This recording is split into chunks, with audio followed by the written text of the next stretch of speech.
Tanda-tanda pria homoseksual, betul nggak sih bisa dikenali dari tampak luar? Hari ini kita akan membahas tersebut. Masih bersama saya, Dr. Jeffrey Albari Tribowo, spesialis andrologi, ahli reproduksi pria pertama di Banjarmasin, Kalimantan Selatan. Dan hari ini teman saya, Hirzan aka Culture Anggoro. Irzan. Dan kamu tuh kalau netizen bilang tuh kayak boti. Iya. Mau coba ini dong, mau coba ini apa style gitu kan, biar gitu. culture. Tapi terlihat kayak iya sih kayak gitu kan ya. Gimana nih dok? Mana ungu lagi kan dok? Oh, emang ungu warna homo gitu? Karena janda sih. Janda ya? Setahu saya gitu. Ya, kenapa nih kamu kok lagi pengen tahu homo? Kenapa kamu mulai tertarik sama sesama jenis atau gimana? Bukan soal tertarik dok, gitu. Cuma ngelihat zaman sekarang kita ya apa-apa semua lingkungan bahkan sangat disayangkan di lingkungan keluarga sendiri gitu kan, yang ada yang harusnya kan mainnya tuh sama anak laki-laki, mainnya sama anak laki-laki gitu kan dok. Tapi ini laki-laki mainnya sama anak-anak cewek dok. Oh, ada laki-laki mainnya sama anak-anak cewek. Iya, Okay. terus cara ngomongnya, bahkan berpakaiannya, bahkan make up juga dok. Oh, ada yang make up Iya, juga. putih banget mukanya, tapi lehernya hitam sih. Itu sih. Ya. Jadi sebetulnya ya perilaku kecenderungan tuh apakah dia lebih ke feminin, maskulin itu bahkan udah kelihatan loh dari dia masih masa anak-anak gitu ya. Masuk dari kecil. Misalnya gini, kalau dia yang laki-laki banget lingkungannya gitu ya, dia kerjaannya main bola, main game sama teman, ngumpul kayak kita biasa ya. Tapi jangan salah, ada orang-orang yang dia mungkin dari kecil tuh lebih nyaman dengan perempuan, berkumpul kayak bermain make up segala macam, boneka. Dia nggak tertarik dengan sesuatu yang laki-laki. Itu menurut aku sih udah jadi apa ya? Harus kewaspadaan. Gitu. Peran dari orang tuanya nih, waspada nih, apakah ada sesuatu mungkin yang bikin dia merasa nyaman dengan wanita atau ada hal-hal lain gitu. Karena yang salah bisa jadi memang dia tidak suka yang bola, tapi dia memang suka aktivitas-aktivitas yang mungkin lebih feminin, tapi itu masih hal yang normal. Misalnya dia suka kayak apa ya, main puzzle gitu, puzzle yang rapi-rapi, yang itu masih masih oke lah. Tapi kalau puzzle gambarnya Barbie. Siapa tahu Barbie-nya lebih rumit gitu kan. Iya juga sih dok. Iya kan. Boleh. Tapi kalau udah dia misalnya tadi sampai pakai pakaian cewek gitu ya, pakai lipstick, make up segala macam gitu, udah dari kecil dia kok lebih dekat dengan lingkungan cewek, nah itu udah kewaspadaan gitu ya. Itu peran dari orang tua sih kalau menurut aku ya. Tapi kan dok, maaf nih, saya ngebantah nih ya. Oke, kenapa? Kan kadang orang tua udah mencoba untuk ini tadi kan udah untuk mengantisipasi, nanyain. Tapi kan kadang anak ini nggak jujur dok, sama kan kayak orang ke rumah sakit misalnya kan dokter Jeffrey apalagi kan banyak banget banyak nggak jujur kan pasien-pasiennya. Anak kan bisa juga tuh bohong, nggak saya cowok kok. Ya, banyak yang nggak jujur itu karena memang dari lingkungan keluarganya itu tidak menyediakan suatu hal yang kondusif bagi dia untuk berkata. Mungkin dia kalau biasa berkata jujur tuh ditekan terus sama orang tuanya atau diremehkan, akhirnya bikin anak itu nggak berani terbuka. Di sini pentingnya ya dalam keluarga tuh justru harus membangun trust. Nah makanya tuh sering ada fenomena disebut, kamu tau nggak pernah dengar istilahnya dia came out di luar negeri tuh ya, coming out tahu nggak? Film tuh dok. Film bokep. Jadi di luar tuh ada istilahnya coming out. Coming out itu artinya adalah di mana seseorang mengekspresikan atau dia berkata kepada orang-orang terdekatnya kalau dia orang yang homoseksual, LGBT. Itu istilahnya coming out. Gitu. Jadi itu kayak ilmu baru. Jadi orang-orang ada beberapa yang dia coming out seperti itu ya. Bahkan aku juga pernah loh punya teman gitu ya. Dia itu laki-laki ya. Iya. Dia memang good looking segala macam gitu ya. Orang tua itu udah mau ngenikahin dia sama cewek. Terus? Gitu ya. Cuman dia akhirnya coming out bilang ke keluarganya kalau dia tuh tidak tertarik dengan lawan jenis. Dia homoseksual. Ya dia bilang kayak gitu. Padahal tampilnya emang ya laki-laki gitu ya, yang dia rapi, ganteng gitu ya. Nah karena dia menyampaikan itu, akhirnya orang tuanya gimana? Orang tuanya dia ngenerima, cuman akhirnya dia nggak memaksakan dia untuk menikah lagi. Dibanding dia memaksakan untuk menikah, tapi pasangannya malah nggak dicintain, atau malah dia cuman untuk sekedar status aja. Akhirnya sampai sekarang teman saya itu dia nggak nikah. Lah, teman dokternya apa teman saya? Saya tuh beda. Ini di luar kota. Saya tuh ada pengalaman dok gitu ya, ada kenal orang gitu ya, ada teman gitu ya, teman cewek gitu. Cewek, oke. Terus nikah. Nikahnya 3 bulan dong dok. 3 bulan. Terus cerai. Gara-gara si cowoknya ini, mantan suaminya ini, katanya sih Ntar ya. pertama dulu dia kenalnya tuh gimana? Nah, kalau dia memang homo kan maksudnya udah ketahuan ya, mungkin ada curiga. Teman masa kecil padahal Dok. Teman masa kecil. Terus pindah rumah kan si cewek ini. Cewek ini pindah rumah terus ketemu lagi di umur sekarang. Karena orang tua sama-sama tahu, yaudah kenapa nggak nikah aja gitu. Jadi 1 bulan si cowoknya ngejar pada tuh Dok. Ngejar sama cewek dipepet, diajakin nikah. Ih, si ceweknya kan kepincut tuh. Setelah kepincut 3 bulan setelah dari hubungan itu, mereka menikah. Menikah ya 3 bulannya cerai tadi. Karena dia bilang katanya si cowoknya ini homo. Nah pertanyaannya, dia tahu dari mana nih untuk cowoknya itu homo? Dengar-dengar aja sih kata dia gitu. Karena kalau dari cerita si cewek ini, ketika berhubungan itu nggak sampai 1 menit kan Dok? Nggak sampai 1 menit. Betul, 15 detik udah capek kata cowoknya. Jadi nggak pernah bisa yang lama gitu ya? Betul, tidak puas, tidak menikmati mungkin ya. mungkin kan saya cuma denger aja nih dia cerita. Terus selama dari awal pernikahan sampai ke titik perceraian, kan 3 bulan waktunya. Mereka cuma melakukan hubungan suami istri cuma 6 kali Dok. 6 kali dalam 3 bulan ya? Itu normal gak sih? Berarti dalam sebulan tuh paling cuma 1-2 kali. Betul. Terus Normal gak sih itu? Setelah cerai nih, gimana kabarnya yang cowok sama ceweknya ini sekarang? Sebelum aku bahas nih.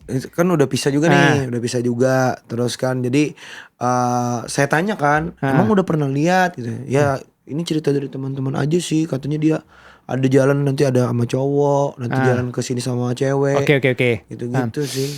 Nah kalau pada kasus ini ya, terus terang aku masih belum berani nih bilang, oh cowoknya tuh fix homoseksual. Gak berani. Berarti belum tentu homo ya Dok? Belum tentu 100%. Fitnah dong saya. Ya saya nggak tahu gitu ya. Kenapa Baiklah. gini ya? Karena aku beberapa kali nemuin juga kasus-kasus seperti ini Zan. Pengantin baru datang ke saya gitu ya. Dia dengan keluhan itu sulit ereksi. Itu kenapa Dok? Mungkin memang ada masalah di tubuhnya, stres, masalah yang mengganggu tiap berhubungan seksual, dia merasakan gak nyaman, masih bingung. Akhirnya apa? Dia jadi sulit untuk penetrasi masuk. Karena dia udah stres duluan, tiap berhubungan tuh jadi terbebani. Karena terbebani, akhirnya dia jadi takut untuk berhubungan seksual. Berhubungannya semakin jarang. Masalahnya kadang perempuan itu dia tidak memandang itu sebagai sesuatu yang utuh. Udah berasumsi dia dulu, suamiku nih homo nih. Sumpah aku pernah ada pasien dia datang ke aku sambil nangis-nangis ditemenin orang tuanya. Ini cowok? Iya cowok. Dia diceraikan sama istrinya, baru nikah karena nggak bisa ereksi, dituduh dia homo. Emang ada kasus-kasus seperti itu gitu ya. Kenapa gangguan ereksi? Yang aku bilang ke pasiennya gini, ini sekarang kamu gimana statusnya? Ini udah lagi proses pisah Dok. Ya sayang aja aku bilang, karena kan aku ngasih obat segala macam, kita nggak bisa membuktikan maksudnya untuk mengembalikan fungsi seksualnya, harus nunggu nikah lagi gitu. Dan aku gali betul dia, dari dia riwayat dulu gimana, apakah ada trauma, ketertarikan jenisnya gimana dari dulu sampai sekarang, riwayat hubungannya dulu, memang dia normal tertariknya dengan lawan jenis. Cuman dia entah kenapa, mungkin karena minimnya edukasi seksual, masalah seksual itu dianggap tabu di keluarganya, dia nggak bisa berhubungan seksual. Gugup mungkin Dok ya. Gugup banget, dan memang kurang orangnya jam terbang tuh Dok. Iya.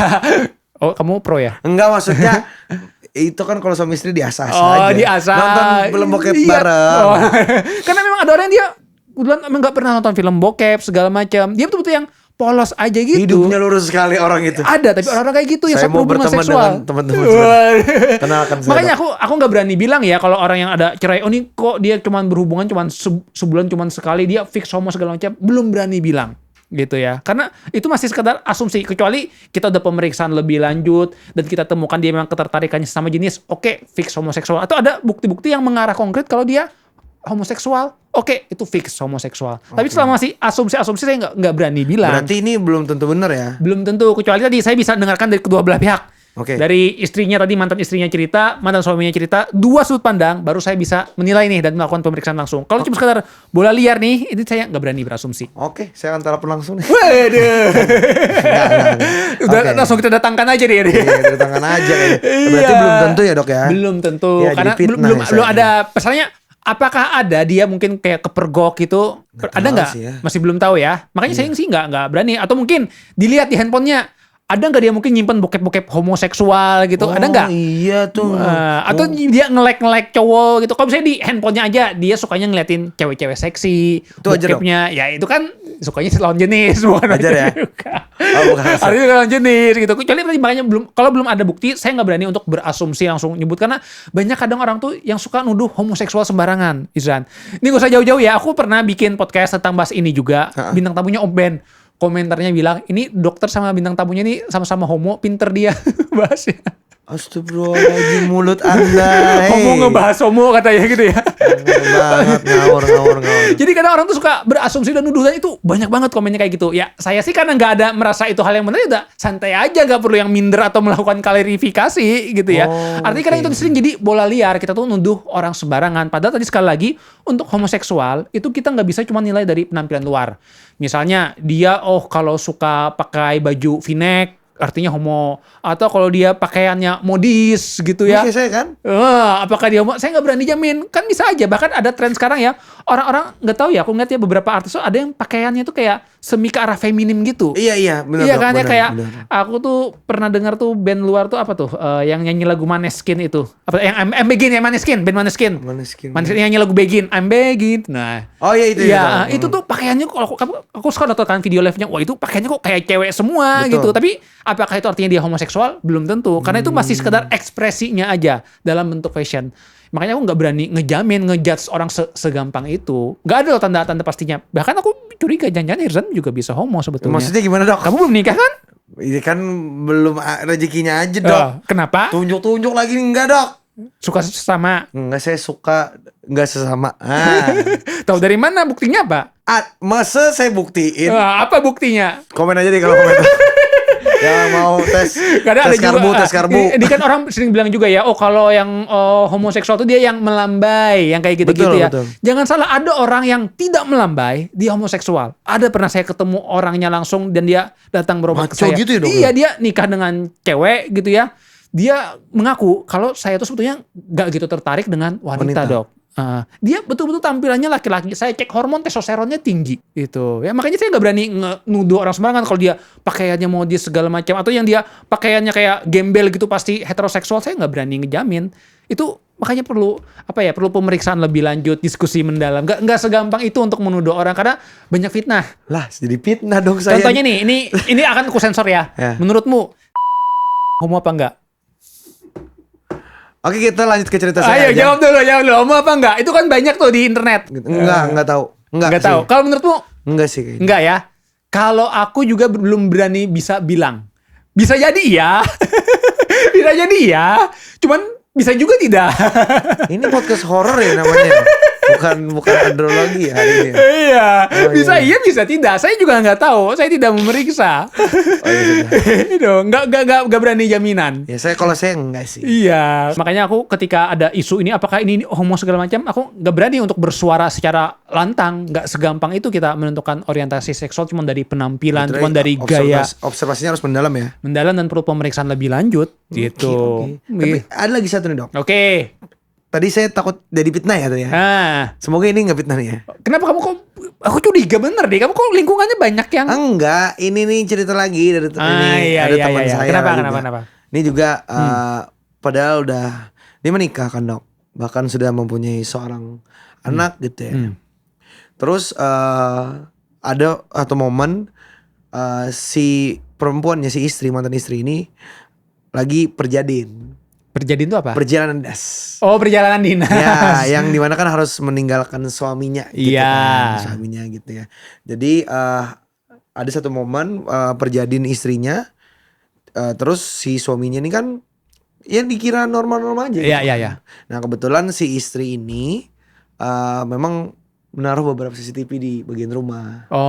Dan ada satu CCTV yang memang di luar sepengetahuan sang suami. Karena si istri ini mulai menimbulkan kecurigaan katanya, Dok. Sepertinya suami saya tidak baik-baik saja gitu. Menurut dia, mungkin di pikiran dia kan si suami ini, karena kebetulan suaminya emang ganteng sih, Dok. Emang ganteng, terus pekerja keras.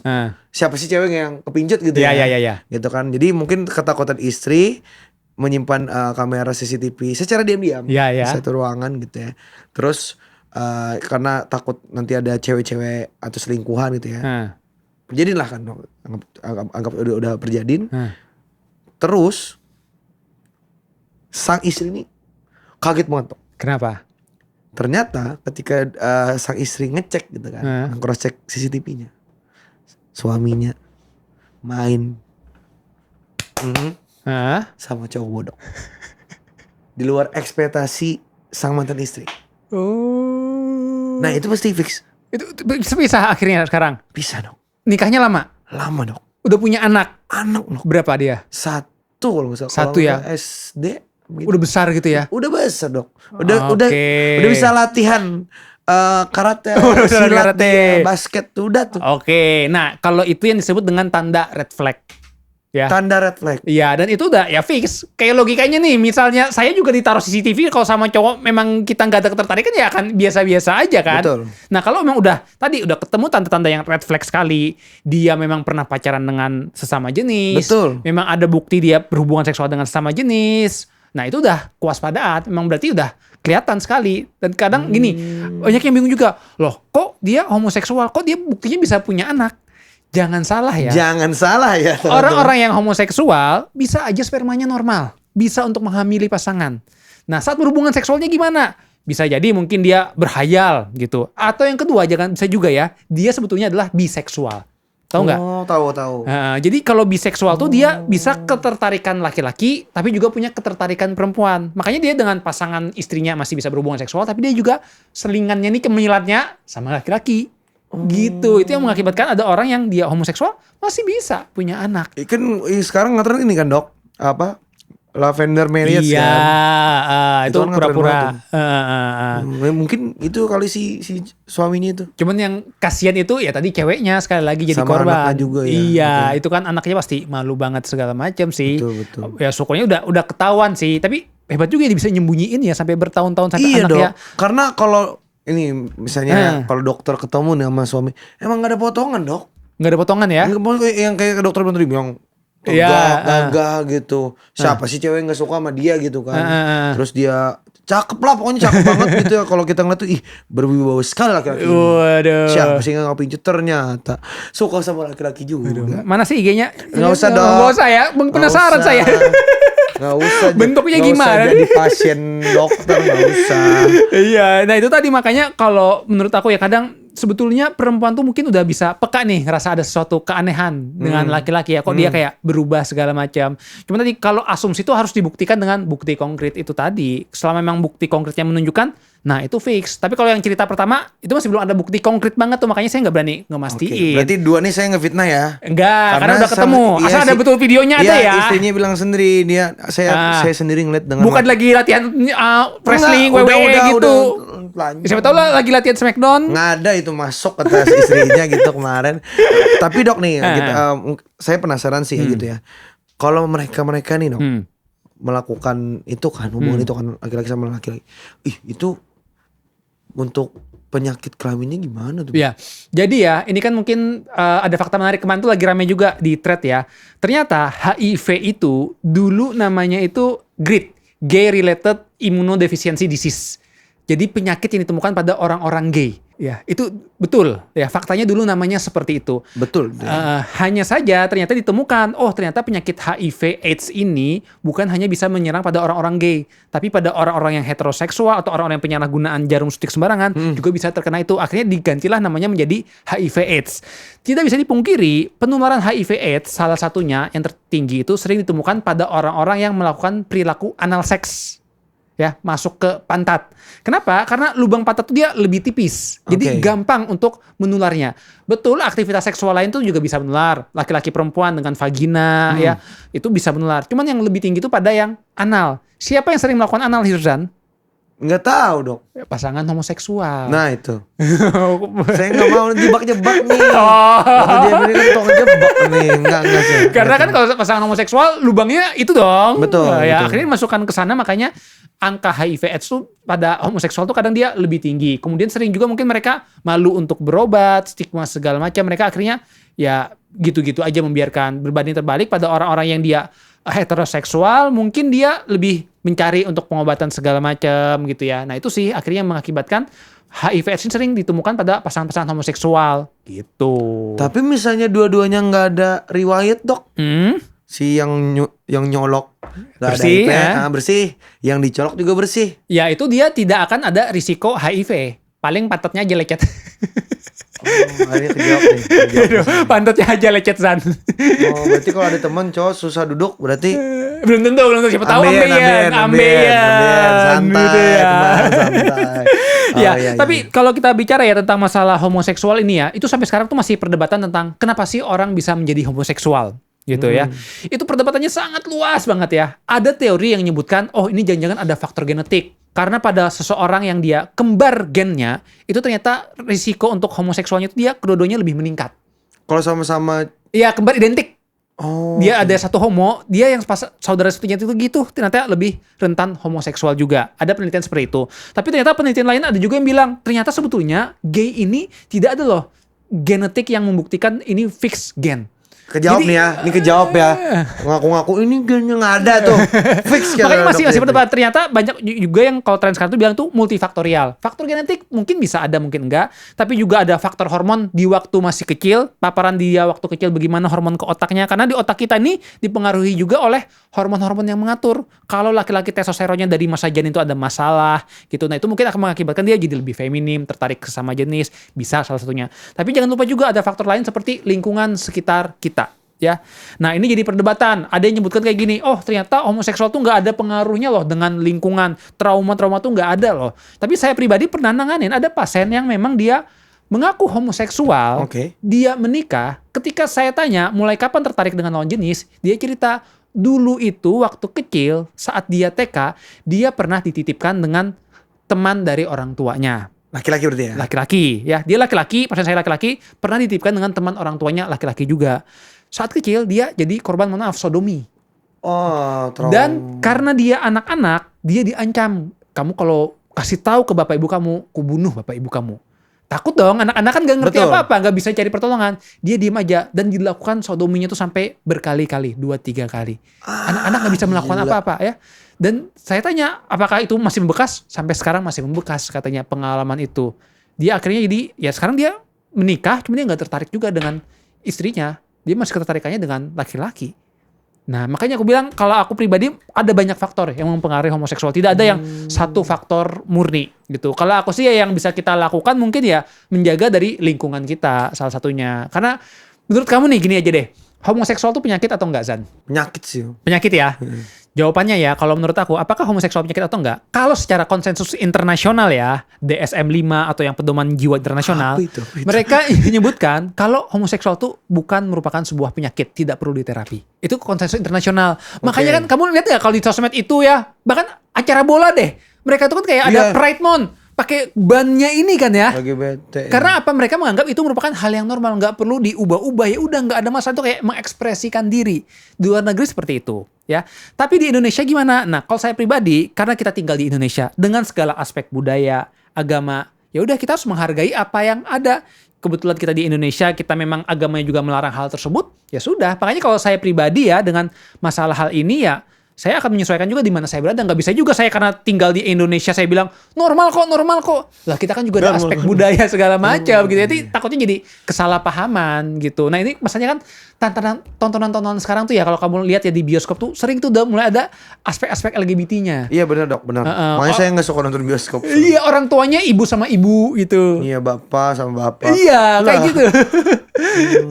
Iya makanya itu sering banget terjadi sekarang itu karena apa ya mungkin untuk melihat supaya apa ya, ini merupakan hal yang normal loh untuk memberikan edukasi ke orang luar negeri itu kayak mendoktrinisasinya seperti itu. Yang masalahnya adalah tadi orang-orang Indonesia yang kadang kita nggak paham, kita nonton itu malah kita jadi termotivasi. Nah itu harus hati-hati. Oh itu mereka normal kok, artinya normal dong kayak gini. Ya kita ingat kita harus punya benteng juga adab bagaimana. Kan kita nggak legal dong pernikahan sesama jenis. Betul, ya juga bisa kita ngelakuin di sini. Secara agama mau gimana? Apakah agama memperbolehkan? Nggak boleh? Ya sudah kita sesuaikan aja. Kalau memang kamu mau yang secara terbuka segala macam ya mungkin silakan di luar kayak di Indonesia gitu ya. Di Indonesia kita memang harus lebih terbatas lah dengan masalah hal-hal seperti itu gitu Hirzan ya. Jadi semoga cepat tobat ya. Ya,